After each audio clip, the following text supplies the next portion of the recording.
Europe 1. 10h midi. Thomas Touroud. Qu'est-ce qu'on attend pour vivre mieux? C'est la question que je pose chaque matin Gérald Kierzek, mais comme il me donne pas la réponse, on vous a invité Jean-Michel. Comment ça, je donne pas la réponse? Ah bah tiens. Nutrition, forme, mental, sommeil, corps, les 5 clés de la longévité, c'est aux éditions First et c'est votre nouveau livre. Alors c'est des conseils qui sont extrêmement simples, qui sont intelligibles par tout le monde. Encore faut-il les appliquer. Oui, et justement, mon rôle, c'est de simplifier les choses. Premièrement, je voulais remettre les choses au carré en ce qui concernait l'alimentation. J'en ai à peu près, j'en ai vraiment assez d'ailleurs d'entendre des gens qui me disent manger des gélules d'oméga 3 attire l'arigot, d'autres qui prennent du curcuma pour en mettre dans le yaourt, ceux qui prennent du sirop de grenadine. En fait, il y a des règles simples alimentaires à respecter pour obtenir des effets positifs, c'est-à-dire pas de régime anti-cancer, je le répète à chaque fois. On peut améliorer sa vie en utilisant une alimentation de très bonne qualité, mais il n'y a pas de régime spécialement anti-cancer, même si on peut faire un peu de prévention. Et puis au-delà de ça, je crois que j'ai pris maintenant la dimension de l'aspect holistique de la vie, c'est-à-dire que vous pouvez pas considérer simplement l'alimentation dans le cadre des préventions des maladies, vous devez considérer également votre activité physique, mais aussi votre état psychique. On sait que les gens qui sont pas stressés vivent plus vieux que les autres, votre sommeil, et pour la première fois de ma vie, j'ai commencé à parler cosmétique et me voilà devenu adepte des crèmes. C'est pas vrai. Mais si. Ah bon? Et vous le vivez bien? Je le vis parfaitement bien. Regardez comme il est beau. C'est vrai, merci Gérard. c'est vrai, tout bronzé, hein, merci. faut le dire. Mais les crèmes, pourquoi? Parce que la peau n'est pas seulement un outil qui nous protège, qui nous permet d'éviter la relation agressive avec l'extérieur, c'est aussi un outil sensoriel. Ça veut dire que à partir de la peau, vous pouvez réveiller des systèmes hormonaux ou neurologiques qui vont activer un état de bonne humeur. Jean-Michel Cohen, vous évoquiez la nutrition et par exemple, vous dites que nos choix alimentaires peuvent prévenir certaines pathologies et même pathologies graves. Alors, je vais prendre un exemple, celui qui me tient peut-être le plus à cœur cette fois-ci. On parle vraiment beaucoup de la flore intestinale. Ça veut dire qu'on s'intéresse énormément à la relation entre la flore intestinale et un certain nombre de maladies. Pour avoir une vraie flore intestinale, il faut consommer des ferments lactiques. J'ai découvert, à ma grande surprise, que un des produits les plus intéressants, c'était le lait Ribot, qui est un lait breton, qui est un lait fermenté. C'est juste du lait dans lequel on a mis des ferments lactiques, ce qui permet d'ailleurs d'éliminer le lactose. Et ce lait favorise le développement des micro-organismes qui eux-mêmes vont changer votre flore intestinale. Donc voilà un des produits qu'on peut recommander aujourd'hui. Mais on en avait d'autres. Je parle pas du fromage blanc, les gens font des confusions. Le fromage blanc n'est pas un yaourt parce qu'il n'est pas ensemencé avec des ferments. Donc voilà un des produits intéressants. Et sur le microbiote et sur la flore intestinale, on voit le lien, et le lien notamment avec le psychisme et avec la psychologie. Exact. Et tout ça est lié finalement. C'est-à-dire que ce que vous consommez va entretenir vos bonnes bactéries, et vos bonnes bactéries, ça permet d'avoir cet intestin en bonne santé, qu'on appelle le deuxième cerveau, qui serait peut-être même le premier cerveau. Vous savez, la molécule, la sérotonine, qui est cette molécule un peu dynamisante. D'ailleurs, quand on est déprimé, on donne des médicaments avec cette sérotonine qui va jouer. Et bien, cette sérotonine, à 95%, elle est sécrétée non pas par le cerveau, mais par le tube digestif. Et donc on voit bien que l'alimentation a un rôle direct sur le bien-être, y compris le bien-être psychologique. Isabelle. Alors moi j'ai pas tout compris.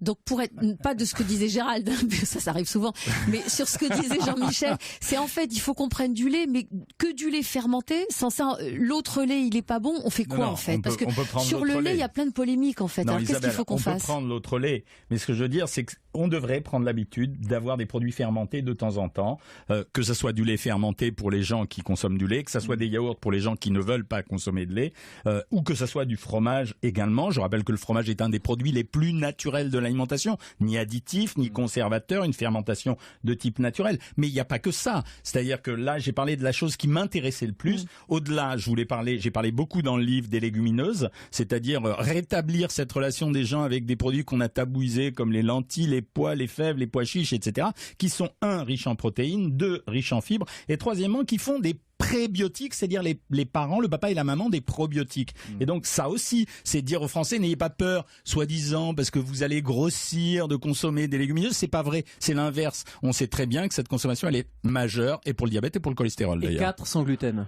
Et 400. Non mais toi t'es gluten light alors. Tiens, on parlera du gluten juste après une courte pause. Jean-Michel Cohen est avec nous. Vous n'hésitez pas à composer le 3921 pour lui poser toutes vos questions. À tout de suite sur Europe 1. Allô, Europe 1. 10h midi. Thomas Touroud. Qu'est-ce qu'on attend pour être heureux? Qu'est-ce qu'on attend pour faire la fête? Qu'est-ce qu'on attend pour être heureux? Bah oui, c'est vrai. Qu'est-ce qu'on attend pour vivre mieux? Voilà la question posée par Jean-Michel Cohen qui est avec nous jusqu'à 11h30 dans Allô Europe 1. On évoquait juste avant la pause, Jean-Michel, la mode du sans gluten. Quelle est votre position? sur ce point. On a vécu une grande mode du sans gluten qui a été amplifiée par le marketing de l'industrie alimentaire. Aujourd'hui, ça s'est un peu calmé. Il y a une partie des gens qui ont compris que finalement, s'abstenir d'en consommer trop était peut-être favorable pour avoir une bonne digestion, mais manger totalement sans gluten, bien que ça n'ait posé aucun problème, c'était pas forcément utile. Puis ça vous prévient quand même des pizzas, des pâtes, des croissants, des pains au chocolat. À part Kirzek, qui a un copyright sur le gluten light, c'est-à-dire qu'il m'explique qu'il mange sans gluten en mangeant un croissant, mais il me dit qu'il est gluten light. Mais oui, c'est de la modération, c'est le mot préféré de Thomas Touroud. C'est-à-dire que l'idée, c'est pas d'aller supprimer complètement le gluten. L'idée, c'est pas de se ruer sur des produits qui sont estampillés gluten-free parce que c'est très cher et très souvent il y a d'autres molécules qui sont mises pour remplacer le gluten et des molécules qui sont pas forcément très bonnes. En revanche, lever le pied sur le pain qu'on consomme de manière réflexe, c'est ça le gluten light. C'est de dire, je me précipite pas sur le pain, je me précipite pas sur les pâtes, je vais pas à la facilité. Donc on va pas sur des produits sans gluten, mais en revanche, on régule. Oui, on réduit avoir une alimentation complètement sans gluten, sans avoir à acheter des produits sans gluten. Exemple, typiquement, quand vous prenez du riz, quand vous prenez du sarrasin, vous n'avez pas de gluten à l'intérieur. Quand vous prenez des pommes de terre, y compris les pommes de terre frites, vous n'avez pas de gluten et vous avez quand même des sucres lents. Sur les molécules dont parlait Gérald, le fait est que quand vous n'avez pas de gluten pour agglomérer un produit, c'est-à-dire pour faire un gâteau qui est une bonne forme de gâteau, vous êtes obligé de rajouter des graisses qui vont se figer pour faire ce gâteau. Donc les produits sans gluten, pire que le gluten. Ils sont pas forcément très intéressants. Alors vous dites également qu'il faut apprendre à écouter son corps, apprendre à se regarder.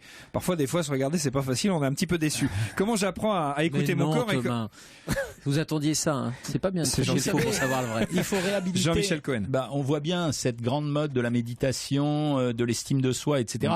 En fait, c'est un exercice d'auto-persuasion. C'est ce que j'appellerais le retour à la méthode Quest. Vous vous levez le matin, arrêtez de vous dire ce qui va mal chez vous et pensez à ce que vous trouvez beau chez vous. C'est-à-dire, dites-vous, tiens, j'ai un beau regard, j'ai un teint lumineux, je vais peut-être faire mieux demain, mais essayez d'améliorer cette négativité ambiante qui nous a envahis à tous depuis quelques années et qui finalement fait qu'on a moins bien vécu. Et l'idée, c'est de mieux vivre. C'est pas de... Ça fait partie des 5 clés de la longévité. Le mental, en l'occurrence, c'est important. C'est un point que vous soulevez. Et par exemple, on parle d'exercice. Je sais que ça captive les gens, cette histoire de respiration sacrée. La respiration sacrée, c'est ce que pratiquent les yogistes. Quand vous respirez, normalement, vous faites monter le diaphragme et c'est comme ça que vous faites rentrer l'air dans les poumons. Les yogistes vous recommandent de pousser le ventre en avant, donc comme si vous vouliez avoir un gros ventre pour respirer. On croit que c'est magique, c'est pas magique. Ça active simplement un système nerveux qu'on appelle le système parasympathique qui lui va agir en provoquant une petite baisse du rythme cardiaque et une espèce de libération du stress. Donc voilà, c'est des petits trucs à faire au quotidien qui marchent très bien. Isabelle.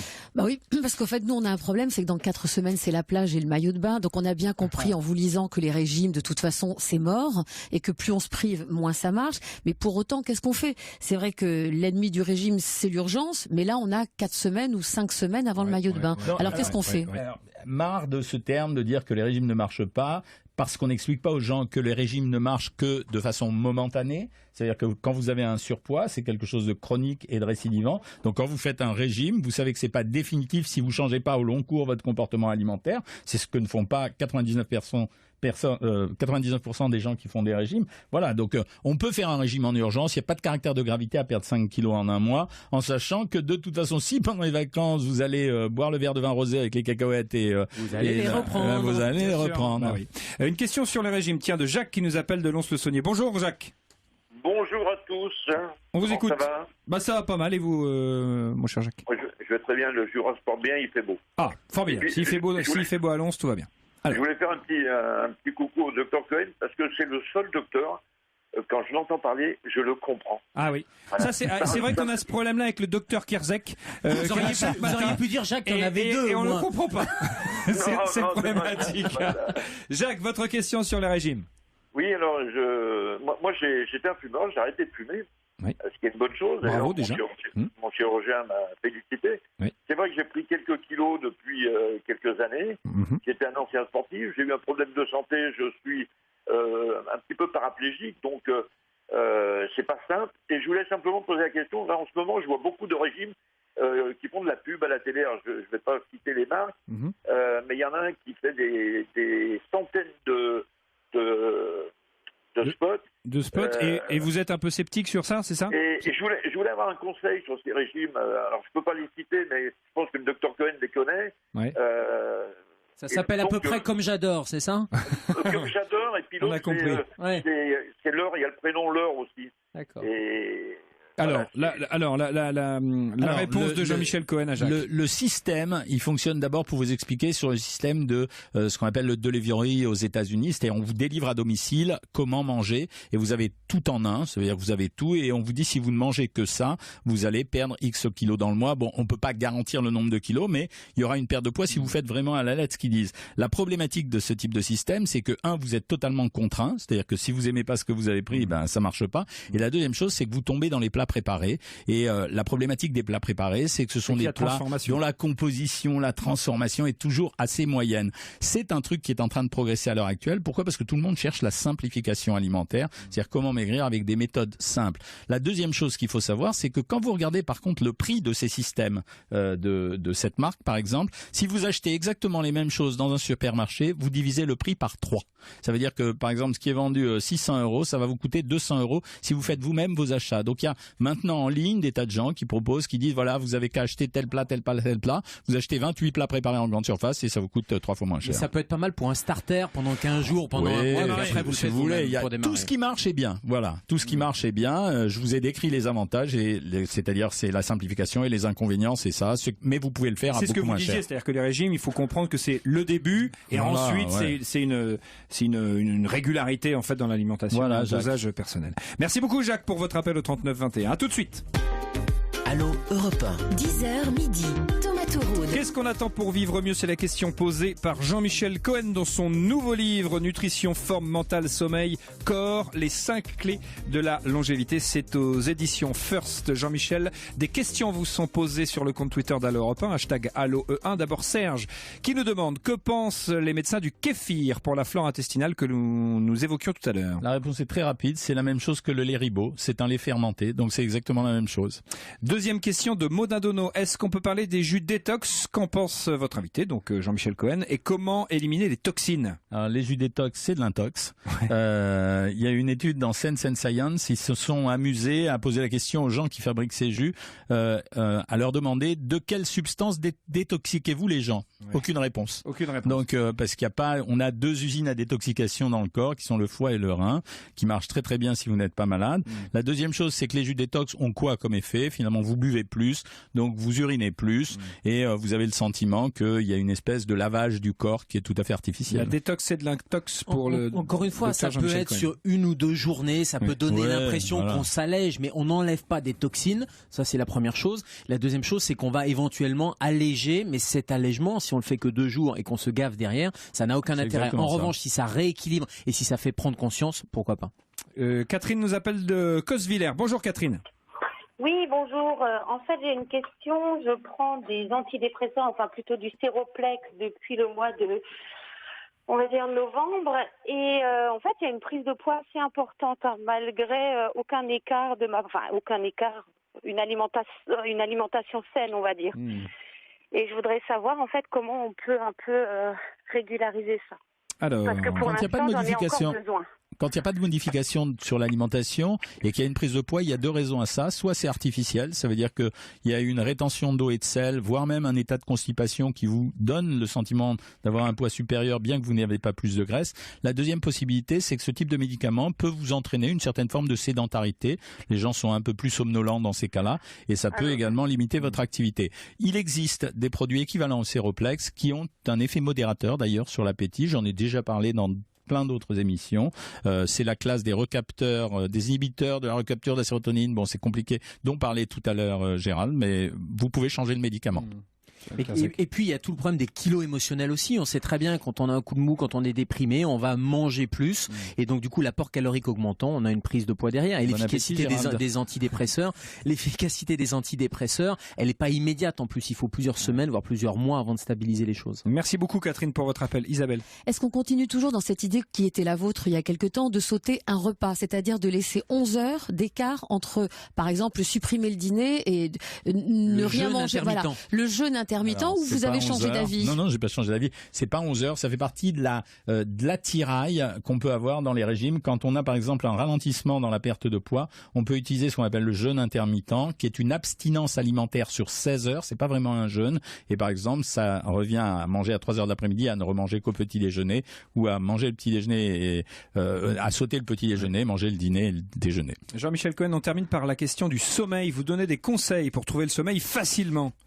Oui, alors quels sont-ils? Il y a le problème du timing. Je crois que tout le monde a envie de le savoir. Pourquoi on conseille de se coucher à la même heure et de se réveiller à la même heure? C'est simplement parce que notre organisme fonctionne avec une horloge biologique. Et quand on arrive à la caler, c'est pas la minute près. C'est pas la minute près, mais on arrive à sécréter la mélatonine à la même heure en fonction du rythme jour-nuit. Et donc le fait d'avoir une régularité dans l'heure du coucher et l'heure du lever, en répétant aux gens que le sommeil c'est entre 4 et 10 heures, c'est en dehors de ce créneau-là qu'on peut avoir des problèmes de santé, eh bien on arrive à régulariser son sommeil sans avoir besoin de manger à longueur de journée des anxiolytiques. Et pas de bain chaud le soir parce que la chaleur est mauvaise pour l'endormissement. C'est l'inverse. Qu'est-ce qu'on attend pour vivre mieux? C'est le titre du nouveau livre du docteur Jean-Michel Cohen, Nutrition, forme mentale, sommeil, corps, les 5 clés de la longévité. C'est aux éditions First. Merci beaucoup, Jean-Michel Cohen. Thomas. Merci d'avoir été avec nous. Vous restez